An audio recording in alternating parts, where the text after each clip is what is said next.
So what's going on, guys? Welcome back to the channel. My name is Robert. If this is your first time tuning in.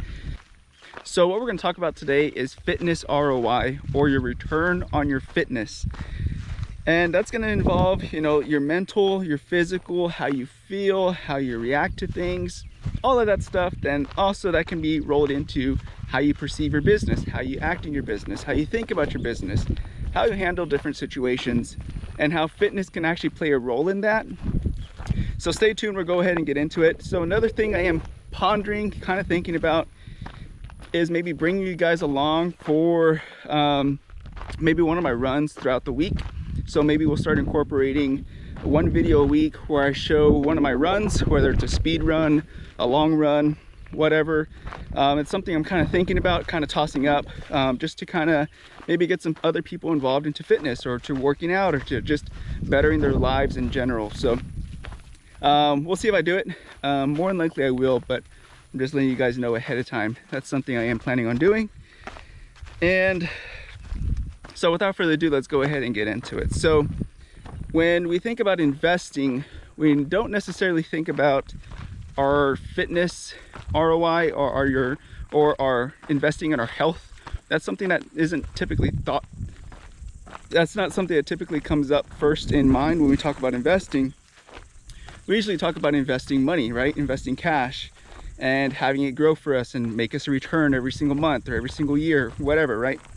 We never think about it as far as what are we doing for ourselves to hopefully better ourselves, which in turn can also lead to making more money. So we'll quickly talk about some of the things that I've noticed, some of the things that I've done, and some of the things that I still currently do. So some of you guys already know that I've gotten into running just kind of recently. It's been a few weeks. I just got into running, and I'm already starting to see some changes in my mentality on how I handle things and how they play into my business, how they play into my life, how they play into investing. And I thought it was a good video for everyone else, in case somebody is not interested in fitness or interested in health, just to kind of maybe give some ideas out there that, hey, this might be something that could help you out. So some of the things that I've been noticing is a little bit more discipline when it comes to my life because of running, kind of more recently. And that's mainly staying away from like sodas and sweets and things like that, because as I've gotten older, these foods really play an impact on how I perform when I go out and run. My body isn't 18 years old anymore. I'm not 18 anymore, so it takes a little bit longer for me to recover from negligence to my body like that. So I have to be a little bit more disciplined in staying away from these unhealthy foods, which is hard, right? Because they're so good, they're so tasty. Who doesn't love a cold soda, especially here in South Texas? When it's nice and chilled down, man, I'm already thinking about a soda. But that's something that, I've noticed it's getting easier.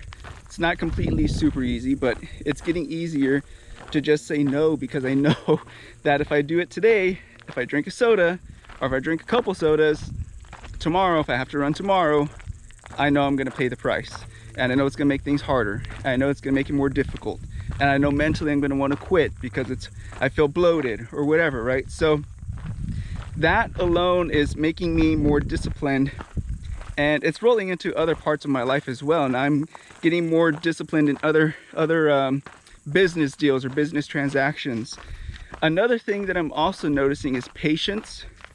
It takes time to start seeing results, especially when it comes to like running.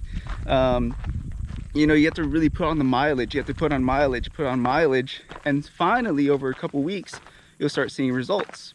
So right now we're working on a real estate deal, and I'm having to be patient. It's teaching me more and more patience when it comes to investing and things like that as well, which I'm learning because of running, because it's taking me a couple weeks just to see any kind of like real significant improvements in my cardiovascular health. So that's one thing. Those are the two things I've noticed really kind of still relatively fast, but they took some time, and that's going to be discipline and patience. Now, another thing I'm really gaining something from is kind of, I guess, more towards the resilience side of things. As I'm getting older, my body does not recover as fast as it did when I was a teenager or as a kid. You know, before I could just run around all day and not have to worry about it and not have to stress about it. Now I need to, you know, I need cold compresses. I need to train more, a little bit smarter. I can't just go out there and force my body to do things anymore, because I know it's going to take me longer to recover, or worse, I could get injured. So as I'm getting older and as I'm still trying to continue to train, I'm realizing I need to be smart about it. I can't just be reckless. I need to be strategic on how I do things, and I need to plan everything out so that way, you know, I'm not putting too much on my plate or on my body physically in, you know, a short span of time, because then my body will break down. How will I know it's going to start to break down? And, you know, I start getting strains or I start getting injuries. That's when I know that I'm putting too much pressure, too much training on the body. But you can incorporate this into your life as well, especially when you come into investing. You know, when I was younger, I used to just put everything on my plate Mondays and Tuesdays, and that way I can kind of coast it a little bit towards the rest of the week. Now, you know, I'm not in so much of a hurry. I'm a little bit calmer. I usually will spread things out, don't get so stressed and try to put everything in just 1 or 2 days, and kind of space it out and enjoy the days, right? You don't need to be, you know, frantically trying to get everything done in 2 days or 1 day. That's something that I'm learning as well, that, you know, training now that I'm older is you have time, be smart about it, don't overdo it, and you'll probably get farther. So one of the biggest things, and I say this towards the end, and for a good reason, because it's taught me a lot of things as well, and that's that now that I'm older, you know, training smarter gets you there faster versus just trying to plow through things. Because when I was younger, you know, I would just put my head down and just move forward, which, you know, looking back, I guess it got me to this point today. But, you know, there's some things that if I would have just been smarter, taken a step back, analyze it, use the correct tools, use the correct methods, I probably could have gotten there faster. And how I tie this into training is, or if I had an injury, let's just say any kind of injury, if I just had any kind of injury, but I still want to train because I feel like I still need to train, right? But that little bit of training while injured might actually set me back longer than if I just rested. If I just rested for say a week and then I go back into it, I let the injury heal completely. Now I can actually move forward and I would have gotten to point A to point B faster, versus still trying to train while injured, just modifying my workouts or whatever, and now I re-injured it. Now it set me back another month, you know, and then I try to do this all over again, re-injure it again. You know, it's going to take twice as long, 3 times as long to get to point A to point B, versus if I just sit back, relax, let the body do its thing, let it heal, and then I can get to point A to point B faster. And again, how I've tied that in is, in business, is if something's not working, maybe take another route. Don't force it if it's not going to work. Because before, when I was younger, I would just try to force things to work, because this is how I wanted it to go. This is how it should go. So that's how I would do it.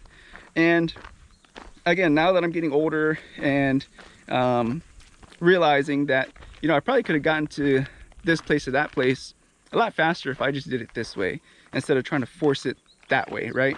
So those are just some of the things that I've learned in my short-lived life. I'm sure I'll learn a lot more as I start to get older, but for right now, those are just some really important things that I've learned through fitness that are helping me in life and that are helping me in business and investing.